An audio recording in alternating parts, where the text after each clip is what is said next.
What if I told you that a $300 graphics card, like the exact same kind teenagers use to play video games, can actually outsmart a multi-million-dollar AI supercomputer at writing complex software? I mean, it completely shatters the dominant narrative in tech right now. We're Yeah. so used to hearing that artificial intelligence is just this, pure scale game. Right. Like if you don't have a billion-dollar data center, you are effectively locked out of the vanguard of innovation. Exactly. But the reality of applied AI, the actual engineering happening behind the scenes to make these tools practical for the rest of us, is taking a vastly different, much more clever direction. Which is why we're here. If you are someone who actively follows the AI space, the learner who wants to understand the mechanics of the cutting edge without, getting bogged down in impenetrable white papers, you are in the right place. So, our mission today is to unpack a state-of-the-art 2026 research paper just presented at the International Conference on Software Engineering.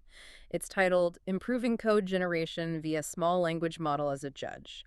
And we're going to see how tiny models beat the giants. Yeah, and the core focus of this deep dive is going to be the mechanics. We're going to look closely at the math, the architecture, and the specific algorithms that allow a team of tiny, budget-friendly AI models to effectively punch way above their weight class. Okay, let's unpack this. Because to appreciate the solution, we really have to clearly define the wall that developers are currently hitting. If you follow this space, you already know that massive large language models are, well, they're incredibly good at coding. Oh yeah, commercial tools handle standard languages with ease. Right, so why are researchers even bothering to build small coding models? It really comes down to the boundaries of training data.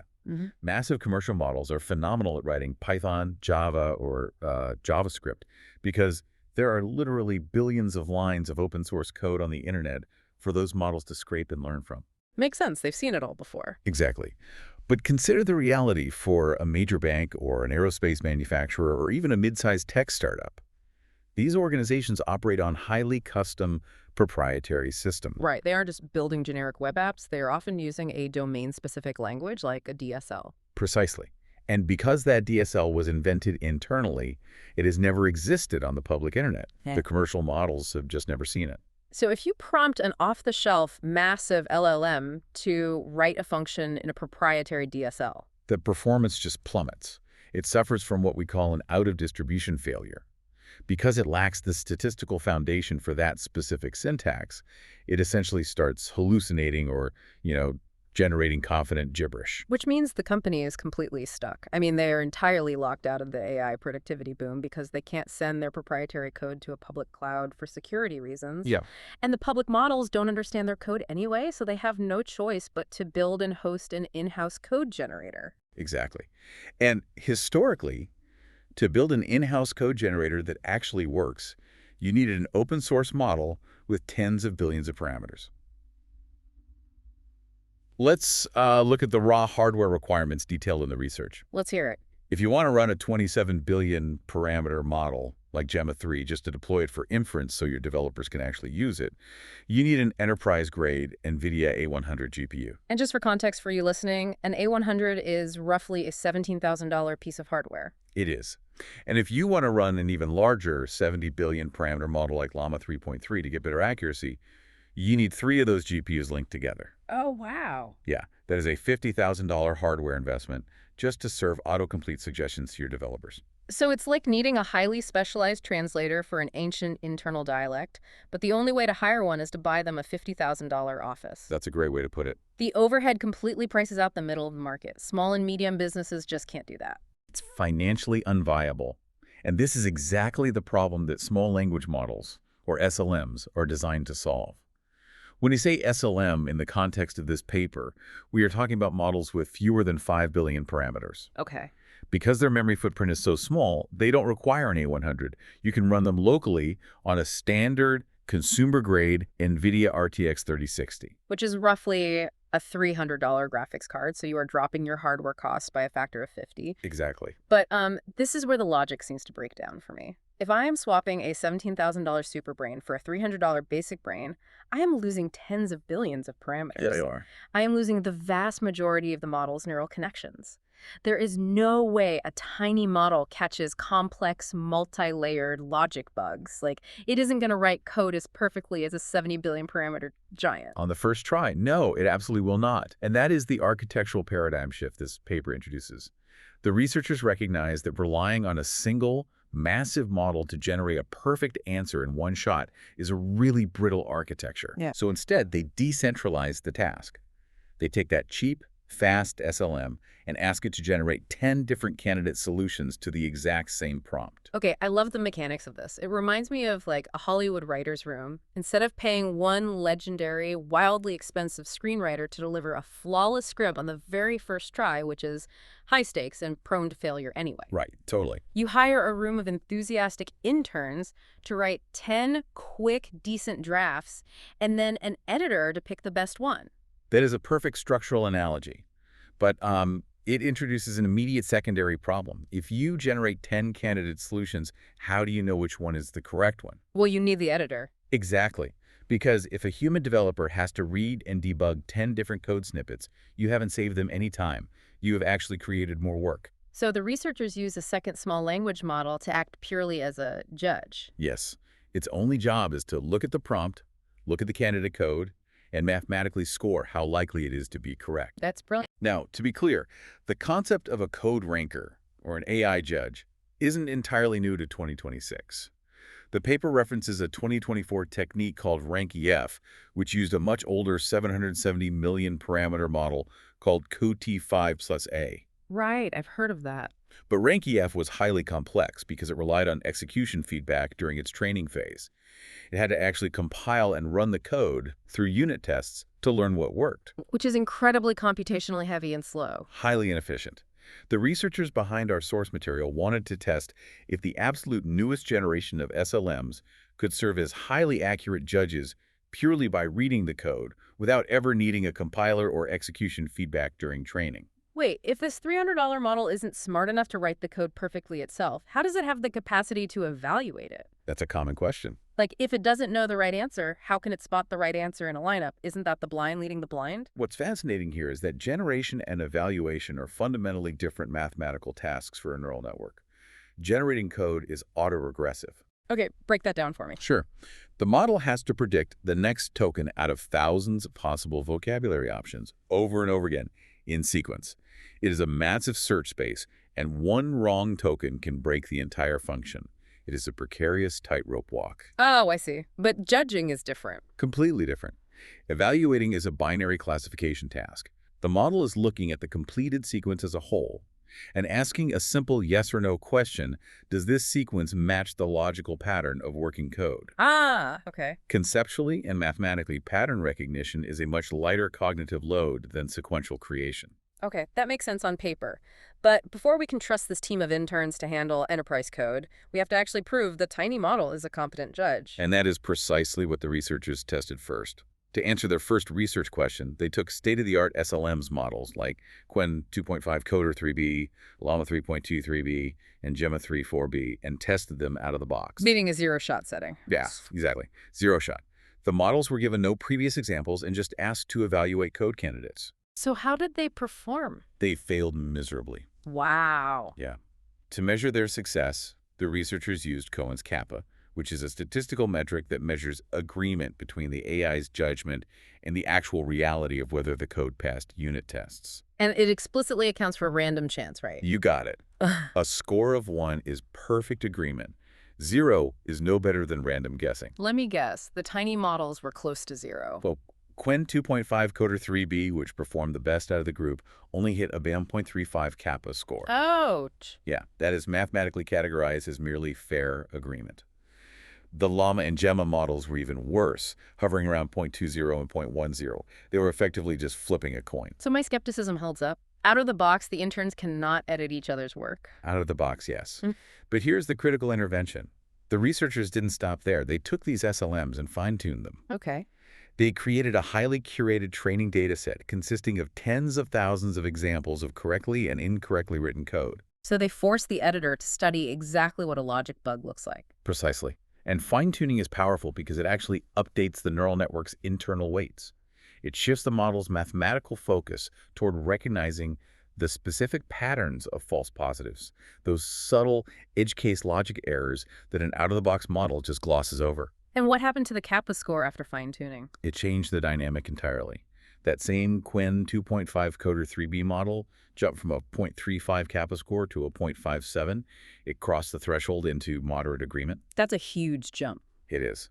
But to give you context for how impressive that is, a 0.57 score actually surpassed the massive commercial GPT 4.1 mini model, which only scored at 0.54 in a zero-shot setting. Wait, really? That is incredible. So a 3 billion parameter model running on consumer hardware can be physically wired through fine-tuning to become a more accurate binary judge of code than a commercial GPT model. For this specific narrow evaluation task, yes. Even the staggeringly small 0.5 billion parameter version of Qwen beat that older 2024 RankEF baseline. The fine-tuning vastly improved their precision, specifically in spotting and rejecting incorrect implementations. But, a Kappa score of 0.57 still isn't a 1.0. The judge is still going to make mistakes. How does the system handle the fact that the editor might confidently pick a bad script? The mechanism they use to solve that relies on how the AI actually outputs its decision. The model doesn't just output the word yes or no, it outputs what we call a softmax probability. Which is like a confidence score between 0 and 1. Exactly. It represents the mathematical certainty the model has in its own classification. So it's saying, like, I calculate a 95% probability that this code is functionally correct. Right. And the researchers found a direct correlation between that probability and the actual accuracy of the judgment. When the fine-tuned Llama 3.2 3B judge outputs a confidence score of over 90%, its actual precision jumps massively. Oh, wow. Yeah, it hits over 80% precision for recognizing correct code and a staggering 90% precision for recognizing incorrect code. That changes the whole pipeline. You don't just ask the judge to pick its favorite. You have the generator output the 10 candidates, the judge scores all 10, and you simply select the candidate that received a correct label with the highest mathematical confidence. That is exactly the ranking architecture. And once they established that the fine-tuned judge was highly capable, it was time to put the entire pipeline to the test against the monolithic models. David versus Goliath. Here's where it gets really interesting. Let's get into the showdown. They tested 5 different small generator families, right? DeepSeek Coder, OpenCoder, Qwen2.5, 5.4, and Gemma 3. Yes. They pitted the tiny sub-5 billion parameter versions of these models against their massive older siblings models with 30 billion parameters or more, the ones that require those $17,000 enterprise GPUs. Right. And they evaluated them using the pass at 1 metric. Pass at 1 meaning. Did the system output a completely functionally correct piece of code as its final presented answer to the user? Exactly. Let's look at the Qwen models, as they were particularly strong performers in this study. If we just look at the standalone baseline, one prompt, one generated answer, the Qwen 3B model scores a 36.1% pass rate. So on its own, it gets it right about a third of the time. What about the massive 33 billion parameter version of Qwen? The massive 33B model scores 48.7%. Okay, so that roughly 12% gap in accuracy is the exact reason companies feel forced to buy the $17,000 hardware. They need that bump in reliability. But then they tested the decentralized architecture. They used the tiny 3B model to generate 10 candidates and used the fine-tuned 3B judge to evaluate them and return the highest confidence winner. Right, running on cheap, accessible hardware. The result, the tiny team scored 52.1%. Wow. It didn't just close the 12% gap, it actually surpassed the 33 billion parameter model. It did. The team of $300 SLMs explicitly outperformed a single LLM that is roughly 10 times its size. And this is a consistent pattern. Across all the models. In 4 out of the 5 model families tested, the SLM team defeated the massive LLM baseline. The only exception was Gemma 3, where the massive 27B model maintained a slight edge. Probably because Google trained that massive version on substantially more data than its smaller counterpart. Exactly, likely because of the training data volume. But for OpenCoder, Qwen, Phi, and DeepSeek, the cooperative team approach was mathematically superior. This is a huge aha moment. The data proves that you don't need the supercomputer. Yeah. By intelligently orchestrating 2 small models, one to brainstorm, one to verify, You achieve better logic and higher accuracy than a monolithic system. Yep. But why is the separate judge so critical? Some of these models have built-in ranking systems, right? Couldn't the generator just pick its own best work? You are referring to log likelihood. That is the default way many developers try to rank multiple outputs. Log likelihood basically means the generator looks at the sequences it just created and calculates which one it thinks is the most mathematically probable based on its own training weights. So if it's just guessing based on log likelihood, it's basically grading its own homework. Precisely. And that creates a massive echo chamber of bias. If the generator has a bad habit, say, it naturally leans toward a specific loop structure that happens to contain an off-by-one error. It's just going to reinforce that error. Yes, it is going to assign a very high log likelihood probability to that flawed code, because that is what it naturally wants to write. I see. The independent judge system destroys log likelihood in the benchmarks because the judge isn't burdened by the generator's biases. The fine-tuned SLM judge is genuinely parsing the logic of the code candidates, recognizing the false positives, and picking the actual winner. Okay, the architecture is sound, the accuracy beats the massive models, but we have to address the glaring reality of software engineering, which is latency. Oh, absolutely. If you are a developer and you hit tab for an autocomplete suggestion, you need it instantly. If we are asking a tiny model to generate 10 separate pieces of code and then asking another model to evaluate all 10 second, that has to introduce a massive bottleneck. You are absolutely right to focus on the time trade-off. In an enterprise environment, latency is a killer. And yes, running a multi-step pipeline does take longer, but the data shows it is a highly manageable trade-off. Okay, let's hear the numbers. Let's look at the DeepSeek models. To generate a single piece of code using the massive 33B model takes about 7.9 seconds per generation. Okay. To run the full SLM pipeline, generating 10 candidates and judging them takes 10.4 seconds. Oh, wait, 7.9 seconds compared to 10.4 seconds. We are talking about a 2.5-second difference. In the context of solving a complex logic problem, 2 seconds is negligible. For DeepSeek, yes, it is highly efficient. However, for some of the other models, the gap is wider. The 5.4 model jumps from 5.3 seconds for the massive LLM up to 24.7 seconds for the team approach. Okay, a 25-second wait is rough. That is definitely enough time to lose your flow state while you are deep in a code base. How is this a viable enterprise solution if it forces developers to sit and stare at a loading icon? If we connect this to the bigger picture, the reality of deploying enterprise software solves this latency problem entirely. That 25-second delay is only an issue if you are running the entire pipeline sequentially on a single, isolated $300 GPU. Ah, right. Because the RTX 3060 is only $300, you don't just buy one. You buy two for $600, or four for $1,200. You throw cheap hardware at the latency problem. Exactly. You parallelize the architecture.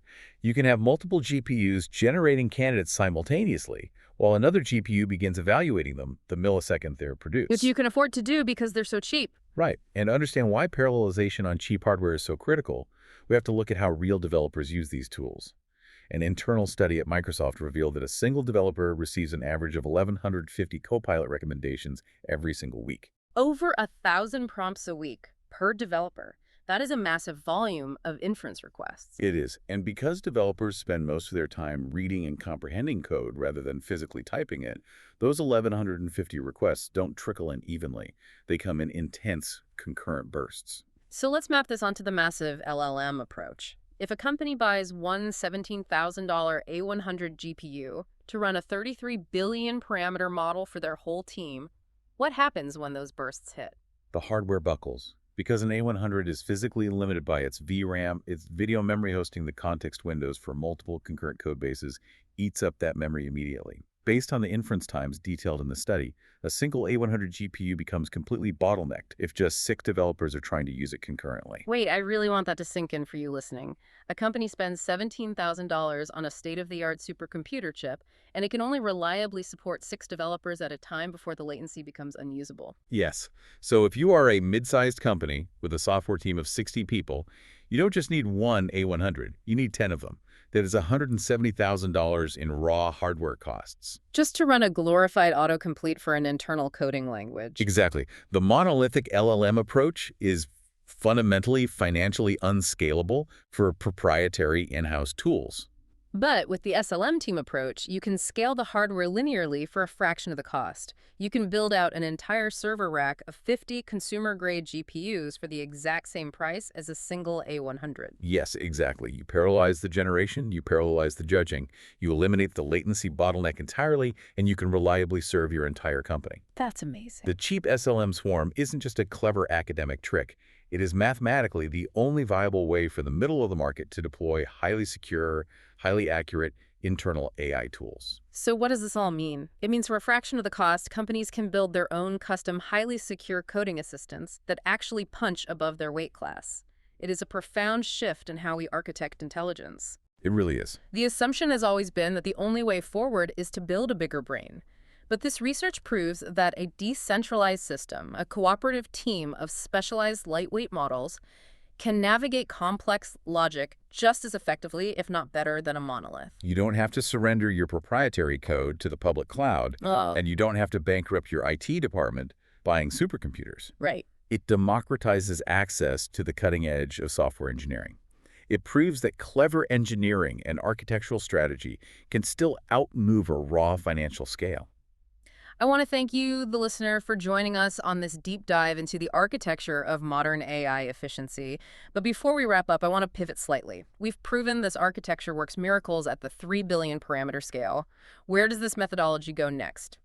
I want to leave you with a final thought directly inspired by the future work section of the researcher's paper.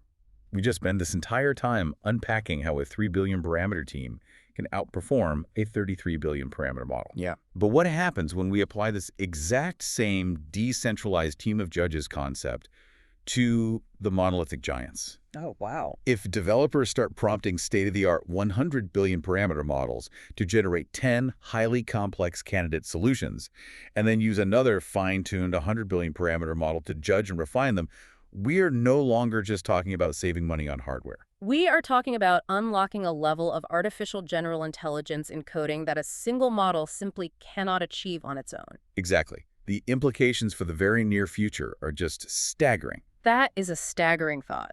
The ceiling just keeps getting higher, and the architecture just keeps getting more fascinating. Remember, bigger isn't always better. Sometimes a well-managed team of small models is the ultimate hack. Keep questioning the consensus, stay curious, and keep diving deep into the research.